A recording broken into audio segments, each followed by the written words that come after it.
प्रति अन्याय कहीं सरकार सरकार को आज आम विनम्र अनुरोध करने आमको जो अतिथि अध्यापक भाव रखा जाए उच्छेद करके आमको नियमित भाव में रखा दो। हाँ आगुरी जना जाता सरकार किसी मैंने लिखित भाव में प्रतिश्रुति आमको देना सरकार प्रतिश्रुति पाइला आम राजरास्त उठू आम समस्त फास्ट एज जो 6टी स्कूल होता समस्त 106टी अपडेटेड हायर सेकेंडरी स्कूल अतिथि अध्यापक अध्यापिका मैंने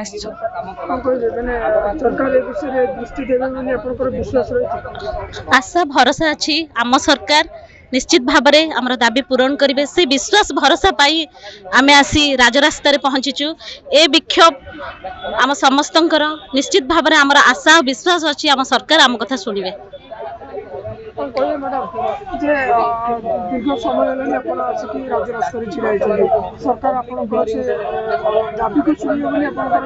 आमर विश्वास अच्छी सरकार आम दाबी को निश्चित ग्रहण करेंगे एवं आमर जो 3 वर्ष जो आम जो अच्छू 3 वर्ष है गेस्ट फैकल्टी भाव में आमको गेस्ट फैकल्टी भाव में 10 ରୁ 4ଟା खटाऊँ बट आमर कौन कौन माने आमको आम विरुद्ध ओपीएससी पोस्टिंग बाहर करके आमको निजुक्ति बाहर कर दि जाऊँगी आम सब कम करवा सत्वे भी आम एगेन्स्ट ओपीएससी मान को निजुक्ति दि जाऊँगी और गेस्ट आमर जो रिटायर्ड टीचर जो मैंने अच्छा से